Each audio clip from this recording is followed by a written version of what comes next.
88.5 Sofa FM is now that time for our first house guest edition for today with Mr. Paul Boland, and it's a pleasure to have you sitting here with us. I do not know much about him, just to say he's a consultant surveyor with the PMA and GBZ, which is the Green Buffer Zone. I will allow him to share more about who he is and, of course, the reason why he has joined our platform today. I'm extending a good morning to you once again, sir. Good morning to you too. It's a pleasure to be here. I'm appreciating the company and the ambience in Soufrière. I am the consultant surveyor for the Peters Management Area Demarcation Survey, and it is an ongoing process. We started year before last, and we're trying to get to comply with the World Heritage Committee on demarcating our precious petals and the environs, and also the green buffer zone, which is what I would most like to describe and talk to the public about. First of all, I want to say good morning to all the listeners locally and all those internationally and around the world. It's a pleasure to be here. I am a St. Lucian licensed surveyor, and I have been practicing for 40 years as a surveyor. I have been lucky enough to be given the opportunity to work for the country, but also to work for myself.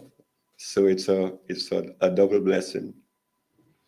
So I am originally from Castries, but I've been living in the South for 25 years. The opportunity to do this wonderful job for our country and for the magnificent petals and environs is a double blessing. So I'm thankful for that. Oh, thank you so much for that. I was seeing somebody there.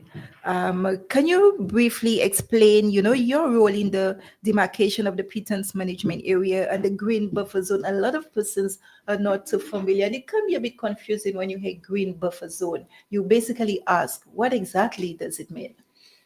Okay. First of all, since we have been given this World Heritage status, this is something that, as much as we appreciate the pitons and the sulfur springs, we don't know the great acclaim that has given us in the world stage.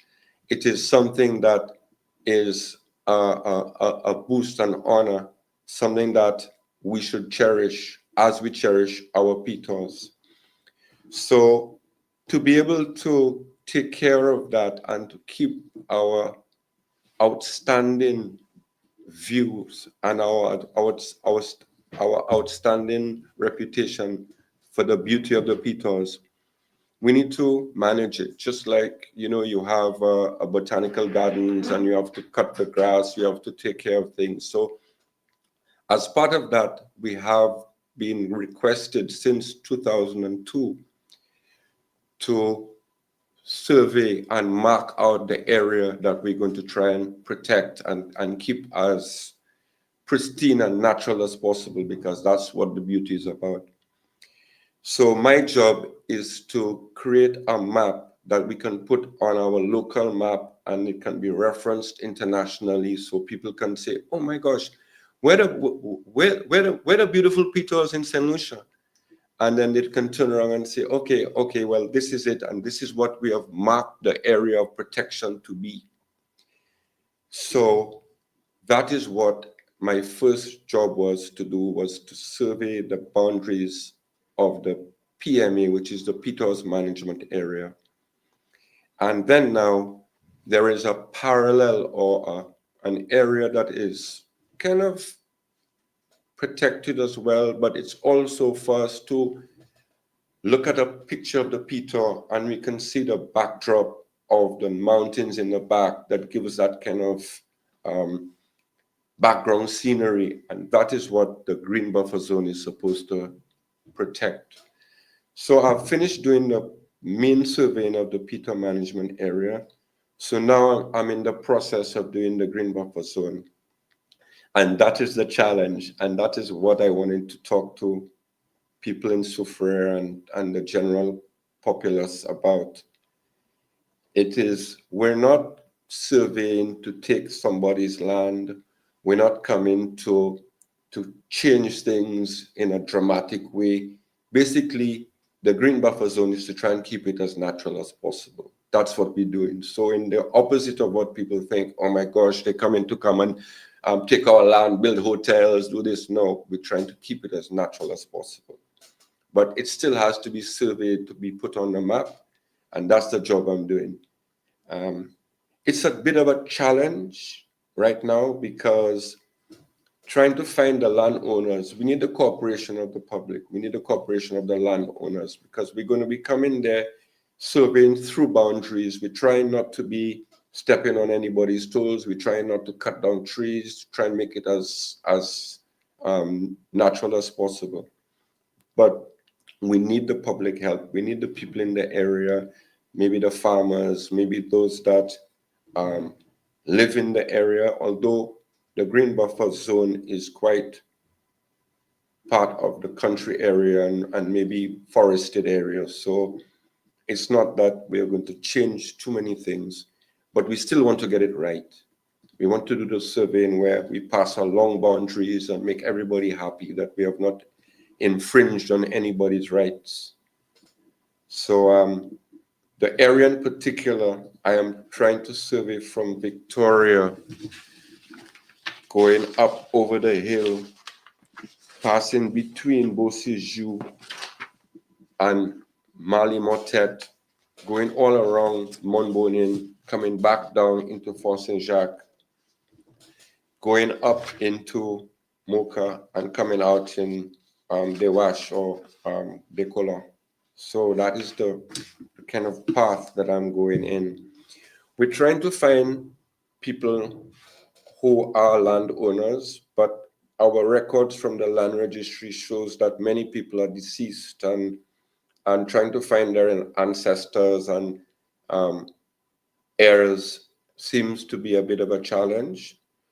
So we're going to start putting up notices in public areas, and we hope that when we meet people, we can be cordial and we can communicate so that we can do this together, because this is a true opportunity to bring our beautiful peaters and all the things that we have been acclaimed as being beautiful, bringing it into our natural and modern era so that we can protect it and make better use of it in a holistic way. Thank you so much. Could you tell us what is the current stage of the demarcation process? What stage is it at now? All right. So the process is, of course, to make a map, survey it on the ground, and put prominent, specialized monuments that will demarcate the peat management area and the green buffer zone. So presently, we have completed the surveying on the ground of the peat management area, and we're in the process now of registering these survey plans. But it is about 12 kilometers of work. So we're trying to get the best size of plans, and we're trying to do stuff that is a bit new in terms of the process. So once the plans are registered, then we're going to put them onto the land registry map and then comply with the environmental protection order that planning has initiated and has caused to become law. So that in connection with what I'm doing and the planning department, we're going to get closer to a better management system for our peaters management area. I'm very happy you spoke of planning. My question to you would actually be, how do you ensure that the boundaries are aligned, with legal and environmental regulations and stuff like that. Because even with that demarcation exercise, I've heard residents, especially from the Diamond area, to make the statements of not being aware of what is going on, and then people are just coming in to take their land. I hear that all the time. You know, you find myths and you find people who are detracting on the process, but everybody has a right to protect and to be concerned about their property. You know, it's something that is one of our biggest assets as financially, and something that you can pass on to your children and generations as you go forward. So yes, I can understand that concern. But what we did in terms of the Peters management area demarcation was to follow along the roads as much as possible and the rivers like the Sivoine River. So what we have done, we have surveyed along the roads. So people have just seen us coming along, surveying along the roads. Many people have stopped us because we have our fluorescent waist jackets and stuff. People have asked us, "Oh, y'all finally fixing the road?" No, we're doing the Peter management area surveys. So it's we haven't really impacted on people's boundaries. If while we're surveying, we do find survey marks, we'll pick them up to reference them to our job. But on the main part, we have not touched people's lands with the PME. The green buffer zone now, that is a challenge because we have had to adjust quite a bit of the smooth line to be along boundaries. And this is going to be the significant challenge. And this is what we are about to face. So we have done the road part of the green buffer zone because it started all the way down from the top of Ansivoine all the way up to Victoria. And we have passed along roads. But now from Victoria, we're going to face the challenge. We're heading out through boundaries and along boundaries.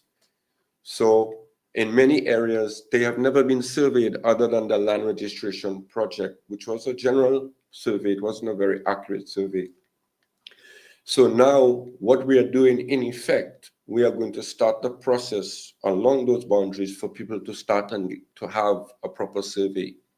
We're not surveying individual lots, but we will be surveying along those boundaries. But that's a start. Other surveyors can take that boundary line and make it an easier process to do the surveying of the parcels. Definitely. And I think along those lines as well, it would be fitting maybe to have more public awareness as well. So persons will definitely know when it's happening in the specific communities. Me being on the ground, I was able to witness, I think it's demarcation, if I'm correct as well, with the mold, the concrete molds to form the pit and shape. And understanding that a few persons may have destroyed that as well. Moving forward, how is that better protected?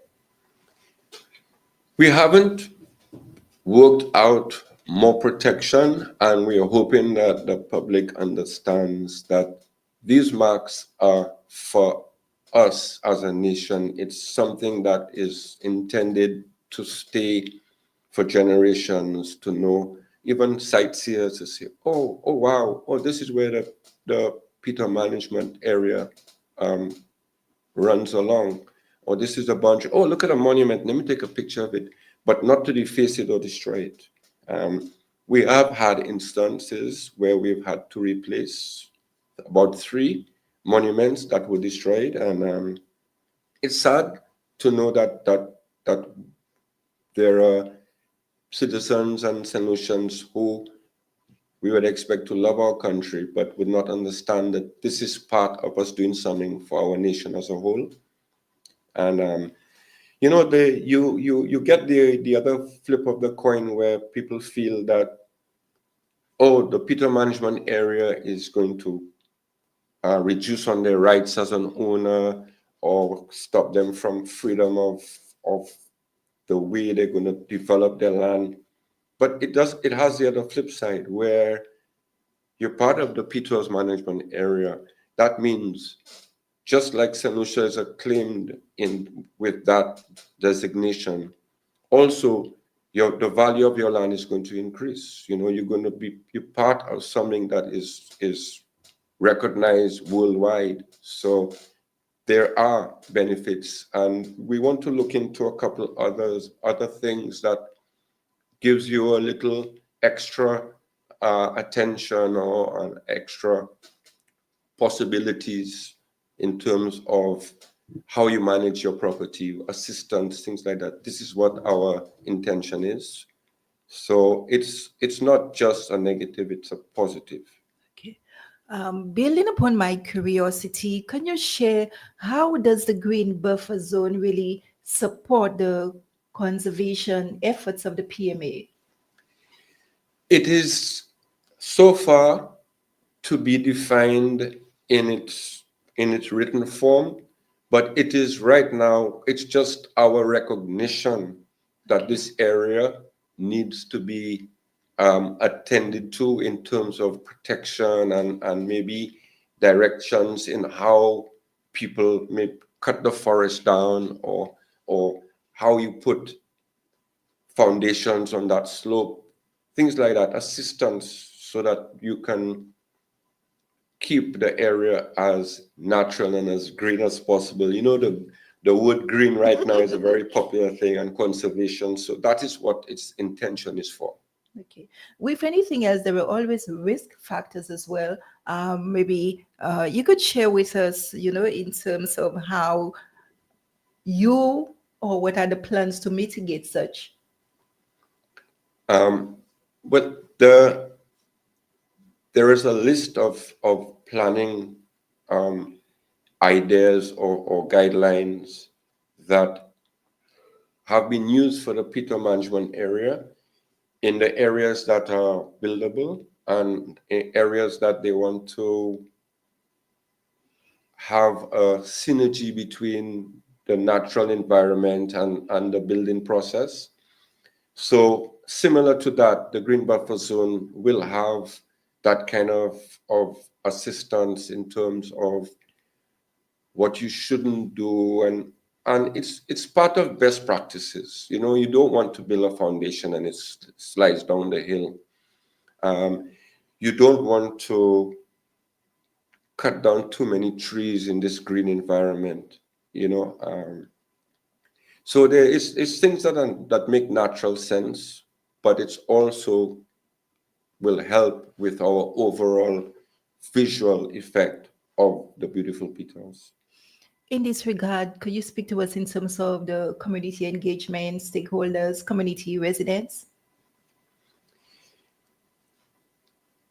The intention of this demarcation is supposed to be like surveying, where the public is informed and they know about it, and there is a process that if you have any questions, if you need any clarification, there are numbers. The peat management office is there, the RESDP, which is the entity in government that is funding this project. All these entities can be communicated with for queries and for conversations. And it is our intention to contact the stakeholders and the landowners. And we've had various forums in the past. I don't know if it has been highlighted enough, but we do still want to have more public campaigns, more public interaction. And right now, we're actually going to try and home in on sections at a time and look for these people and try and bring them together to help us do it, get the survey done, and make the awareness something local. Okay. It's just a concern given we are actually in the hurricane season as well. How are you going to proceed with the demarcation or mapping exercise? Well, this is a bit of a setback, because from the time we've started this project, it's always rains in Surveyor. It's like, even if it's a little drizzle, and it has been something that I have not anticipated. And for us now to be doing the green buffer zone, which is one of the steepest areas and the hardest in this hurricane season, it's kind of a bit of a mistake. It would have been better if we had done it in the drier part of the year. But this year has been so strange. We have had rain in the dry season and dry when it's not supposed to be dry. So it's not been predictable. I hope we don't have any traumatic hurricane effects, because that will change the landscape, Sure.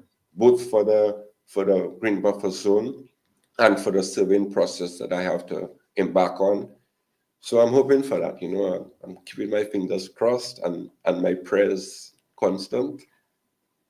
I hope they all work in your favor. Here am I about to ask you, with such, how do you plan to proceed? But you did indicate with prayers and cross fingers. Yes.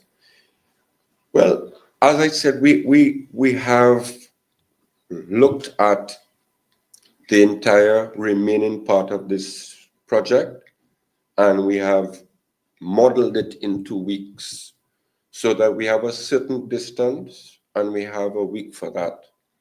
So prior to that week, we're going to contact the people, get involved with the public relations, and see if the week that we're going to be there, how many people we can get together and do it in a symbiotic way. Definitely. And I think heighten, awareness um, would be necessary as well too. Stakeholder engagement is important as well, and even the residents. How has their reaction been? Because a lot of the times people it's happening right there, and people would still say, "I wasn't aware," or maybe I didn't know that was happening. They never, made a mention. I have found that from the beginning of the surveying process, I have found people unaware of the process. I can't blame everybody because I I am not that connected to news and media as before. I don't know if it's age or I'm just on my own track, but I understand that. So I feel I'm very humble and very engaging when I meet people, particularly if they don't know about it, and I spend time to explain and to bring everybody as close to an understanding of what I am doing as possible. So it's understandable. I wish there were mediums like I am here now. I'm hoping that I can reach people on a larger scale, and hope that it will help them to understand what we're doing, the importance of this project, and hopefully the engagement will be positive.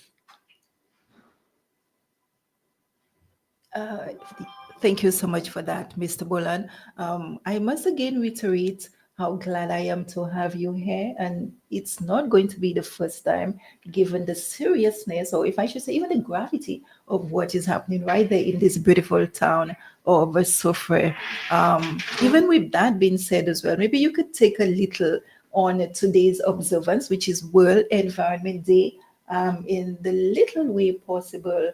What plea, would you like to leave, with the community, tying that with the mapping and the demarcation exercise as well, keeping the green? I didn't know it was World Environmental Day. That's a big shock to me. But I can't emphasize how proud I am to be doing this job, because it is uh, every day that I'm under the bush and I'm in the super area and I'm doing the demarcation of the petals and ultimately the green buffer zone.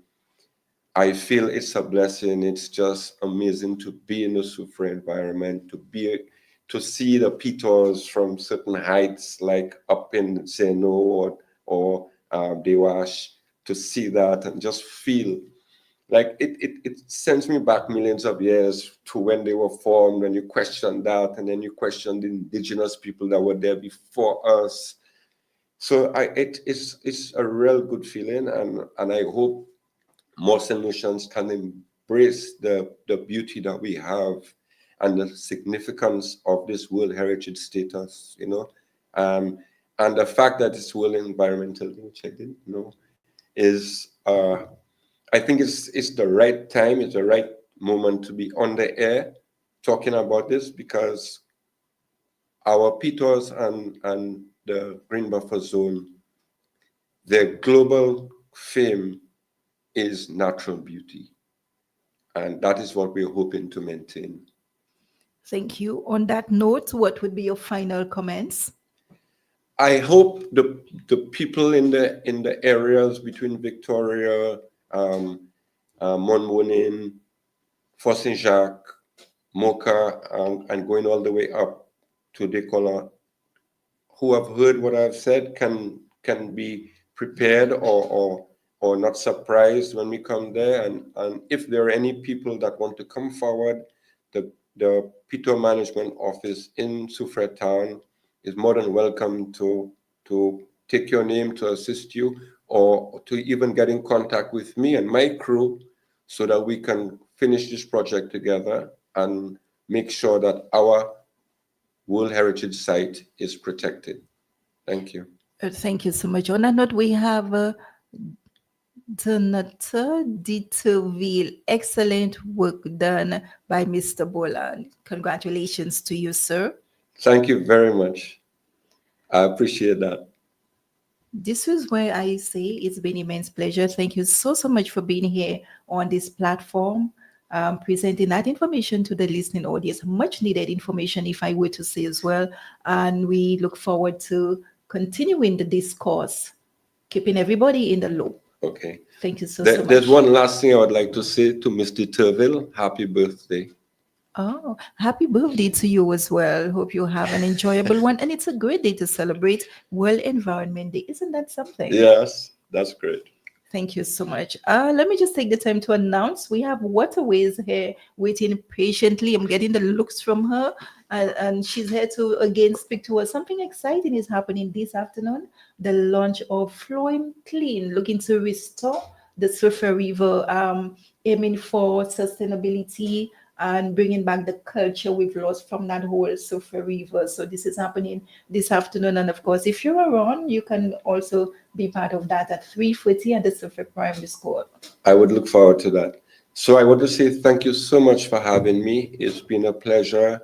I could stay here talking with you for the whole day. I would love to keep you here as well. So thank you so much. Allows. And have a good day. You as well. Bye-bye. Thank you so much.